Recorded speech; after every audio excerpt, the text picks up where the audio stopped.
Alright, so FRT drops videos on Instagram. I totally missed him. I didn't even know he had an Instagram, otherwise I'd have been making videos trying to help him out a long time ago. But basically, about a week ago he started dropping videos talking about Big Daddy Unlimited. Now before we get into that story, because that's a story in itself, first I want to talk about his dealings in with court, because he also dropped a video about what's going on in court. Plan to file another motion of in limine, and what this does, they are arguing that we should not be given the opportunity to submit evidence or provide any expert witness testimony. They are arguing that the court should make its ruling on their information and their information alone, which is about as messed up gets. Now I have to take this at face value and what he says is to be true, because I wasn't there. I don't know. But basically, he's saying that there's been more than one motion for him not to be able to defend himself. And that's pretty common for the feds. So I got so upset about people downplaying the severity of the situation. Because you get caught with one, and the cop knows what it is, you're going to jail. You're going to go to jail, the feds are going to hold your family hostage, and then they're going to try to get you to plea out so they can get precedence of winning the case. So I'm all for fighting the feds, but willingly fighting the feds. I don't want to see somebody think that it's totally legal to own a forced reset trigger when it's not right now. They find themselves locked up and the feds offer them a plea deal. Hey, we'll let your wife go without any charges because you guys had a joint bank account. You know, she's not an accomplice, so we can let that one go. And then you plea out on this minor felony and everything's gone. Or you can fight this, you can pay attorney's fees, you're going to sit in jail for probably something like 2 years. We're going to keep your wife in here, we're going to try to prosecute her because you used a debit card that had her name also on it, so she's an accomplice. And typically they get people to plea out. They have a I want to quote 98%, but I think it's even higher than that.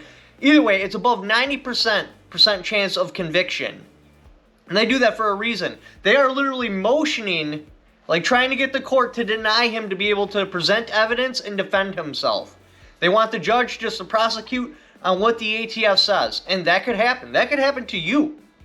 So even if you're found innocent, you're still along for the ride. You're looking at attorney's fees, putting expert witnesses in hotels. Probably something along the order of between $50,000 and $200,000 is what it's going to cost you should you get caught with one of these triggers. Even if you're found innocent. Your life will be destroyed. You will probably lose your job. You could go through a divorce. Things fall apart. So again, I know I've been pounding on this, but understand the severity of what's going on. Don't think that it's all flowers and sunshine. If you get caught with one, and the cop knows what it is, and he wants to charge you, you're along for the ride. And there's a 90% chance that you'll get convicted.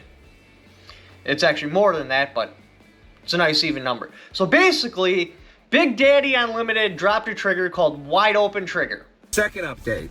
Let me shuffle some papers around real quick. Here's what I've got, guys. Boom. This is a lawsuit. We filed a lawsuit for patent infringement against Big Daddy Unlimited yesterday in the Northern District of Florida. In my last video, I told everybody that, you know, if you infringe, we're going to take action. And I'd like to think that people are smart enough to realize now that if we're willing to fight the ATF, the DOJ, and the Attorney General, that we're going to fight people that infringe on our patent. So the lawsuit was filed yesterday. The defendants are being served today. They may have already been served. They may be served in the next couple of hours. Who knows? This video may get to them before they're actually served. So that said, I don't really have anything to add to that. It dropped right after this ATF thing happened. So most of us assumed that it was a shell company or his trigger, or he was doing this. Just pop up a whole bunch of companies selling these triggers, and then it's hard because the ATF would have to go through the process and shut each and every one down, and by the time they catch up, it's too late, and then hopefully he won his original case, water under the bridge. Come to find out, no. According to what he says, they didn't have permission or anything. So there's a couple of different possibilities. Most people will divide this into two categories. They stole the design or they did not, but it's so much more complex than that. So if they didn't steal the design, it's possible he was like because Big Daddy Unlimited is his sole distributor, it's possible he might have got his cease and desist letter, panicked, and been like, hey, Big Daddy Unlimited, put out your own trigger and let's get more of these on the market so it's harder to shut it down. And then when he found out that he didn't get arrested immediately and he has a chance to fight it, he might have reneged on that. We don't know. We gotta wait for Big Daddy Unlimited to reply. The next possibility is the patent. He says he has exclusive rights to the patent. Well, maybe he reneged on a contract somewhere, or maybe he doesn't have exclusive rights. I had actually messaged him last night trying to get some information before I shot this video. Never replied back to me, so I don't know. You know, maybe his contract with the original patent holder wasn't as airtight as he thought, and somehow there was some wiggle room. Once the original patent holder found out that there was some wiggle room, he sold it to Big Daddy Unlimited. Or there's the other option that he does have exclusive rights, and the original patent holder sold it to Big Daddy Unlimited anyway, and then the original patent holder will get sued for breach of contract, and Big Daddy Unlimited could be some sort of unwitting participant in all of this. So there's that option too. Then there's the option that they did steal the design. Now you got premeditated or not. The possibility is that they stole the design, it was not premeditated, and they're just taking advantage of the situation that presented himself. Because he's screwed up. By having a sole distributor, that gave that distributor a shit ton of power. And maybe they were just like, well, you know, he's going to jail. Well, there's above a 90% chance he's going to jail, so we'll just put out our own trigger, and we got the lawyers and stuff, and then we'll try to fight it. Or maybe, you know, they took advantage of the situation. They're like, okay, so the ATF subpoenaed him. He's shut down. They weren't expecting him to continue to sell. We'll put out our own design, and then hopefully he'll win, and we'll just pay him royalties. Then there's the option, you know, that it was premeditated. And this happens. Like, I currently know somebody that is fighting a major company for trademark infringement. Because of their trademark infringement, they basically shut him down because they were so big, they made him not relevant. That's possible. Big companies do that, but that's a really stupid mistake to make. Because you're going to have to pay royalties. You're better off making sure all your I's are dotted and your T's are crossed, so when you put out your product, you don't have to pay royalties. I'm thinking it's more... Now, here's what I'm going to put in my opinion. This is not based in fact at all. This is my opinion. This may not even be based in reality of what happened. But looking at the situation from the outside point of view, I think they stole the design and it was premeditated. Why do I think this? Number one, they continued to sell the trigger after the ATF gave them a cease and desist. That's crazy. I know if I was here in this shop and he got a cease and desist, even if I had his product I paid for out of pocket, it would immediately be pulled from the shelf. Because even if he doesn't get convicted, there's a strong possibility the ATF is going to show up at my business because I'm still selling them and charging me with selling an unregistered machine gun. That's a problem. That's a really big problem, and that is a huge risk to take. So why would a company be willing to take that kind of risk? Well, that starts to paint the picture that they've already been thinking about ripping off his design. And if they were to stop selling his design, it will lose confidence in the community, so when they drop their design, nobody's going to buy it. Now, the next reason I think it's premeditated is because, like, he got pinched by the ATF, and what, like, not even a month later they came out with their own design? That shit takes time. You got development, manufacturing, packaging, promotion videos, testing. There's so much that goes into creating a product before it hits the market. I feel like they've been working on this for a really long time. So, let's pretend I'm right. They stole the design and it's premeditated. Why would they do that? Especially when they're a subscription-based company. Like, this information going out publicly, they're going to lose subscriptions. That's going to cost them money. So why would they do that? Well, there's a couple of different reasons. Number one, they are the sole distributor. They know that they can rub him out because it was a mistake. I would never have a sole distributor, but he did. He had a sole distributor. If I had to guess, again, this is my opinion. This may not be fact. I'm just putting out there like my point of view on what's going on. If I had to guess, I would assume that he offered Big Daddy Unlimited sole distributing rights, but he wanted a crazy amount. I don't know actually what the triggers were selling for, but let's make it a even 500 so it's easy to figure out. I would have to guess that he was only giving them a 30% discount, maybe a $100 discount. Again, I don't know. I wasn't there. I could be totally wrong. But I would have to guess that he was charging such an amount, they looked at that and they were like, well, hey, we could rip off his design, and the standard is 7% royalties. It's actually 5 to 6, but we'll just go 7, so you can see why this would be beneficial. 7% royalties on the total price, or it's 50% on profit. Now, if he's smart, he'll go after the 7% on total price instead of 50% on profit, because otherwise it's probably only costing them like $150, $200 to manufacture this thing, maybe even cheaper.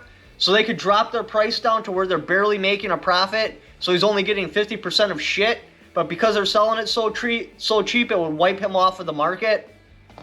So he's going to go after, 5 to 6% royalties, because then it doesn't matter what they're making for profit. He gets the total amount, so if they charge more, he makes more. But they're going to want to keep it a little bit cheaper, so it's basically a horse apiece.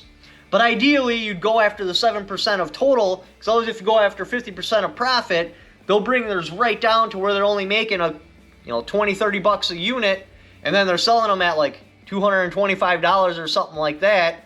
So then he's getting like $5 a unit or $15 a unit, but they're so cheap, and because they have a larger manufacturing facility, now they don't, I'm not saying they specifically have a manufacturing facility, but like they have the money and the backbone in the industry to be able to make something on a mass supply. They would put him out of business, and then he would just get 50% of their profit, and they would keep it cheap enough to where nobody else could start the same trigger, because the only way to get is you either have to put out a better product or a cheaper product. So if they can put out a cheaper product, they can basically monopolize the market.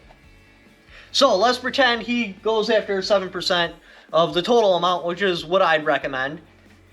Because then even if they drop their price down, they'd lose money, so they got to keep their price up, which would leave the window open to where I can still produce my product and get 100% of the profit.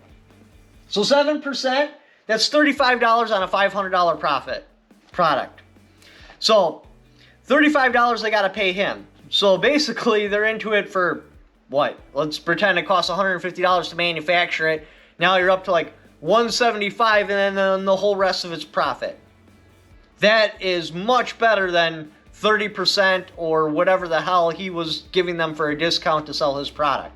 And I'm assuming it's a lot, because otherwise why would they go through all this trouble? And trying to change a design after somebody's being a hard ass about a patent, that's normal in the free market. For example, look at the 300 Whisper and the 300 Blackout.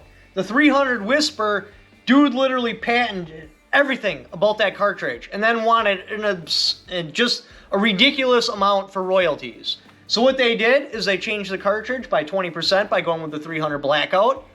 Boom! Now they totally avoided him. So that was a guy that also put himself in a bad spot because he was overdoing it. He was charging too much.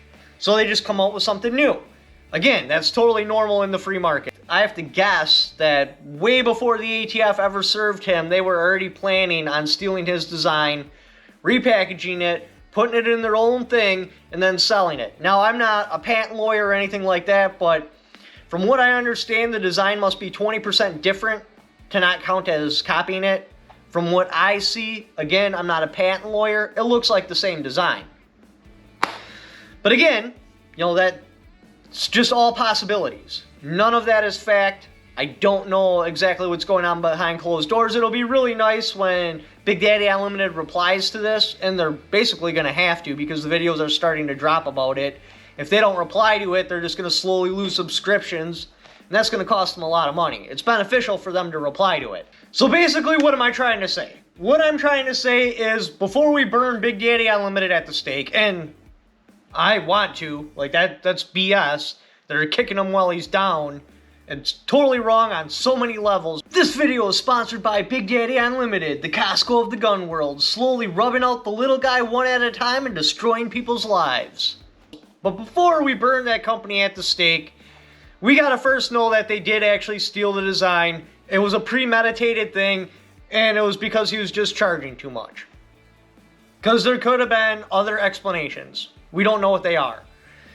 And there's the possibility that they're not even making the product. They could just be a distributor of somebody else that made the product, and he's going after them because they have money, even though they have nothing to do with it other than they're selling the product that somebody else made. It's a very complicated mess of possibilities. Until Big Daddy Unlimited replies to it and we understand more of the situation, I don't recommend, getting angry yet. But I do think that they stole his product, it was premeditated, and they did it to make a higher profit. I get it, that's the free market, that's the way things work. You got to insulate yourself from that when you're in a company. And you do that by taking care of people, having multiple distributors, not charging too much where it's literally cheaper just to steal your product and pay royalties. But, again, before we burn Big Daddy Unlimited at the stake, we got to know what's going on. Once we know what's going on, then we can make an educated decision on what should be done and how it should be handled. Anyway, thank you for watching. Like the support channel, got my Patreon right there. I also have affiliate links in the description down below. Even if you don't buy what that particular link is for, just clicking on that link and then doing the Amazon shopping you were already going to do anyway, I had a little kickback for it because you came there off my channel. Thank you for watching. Don't forget to subscribe.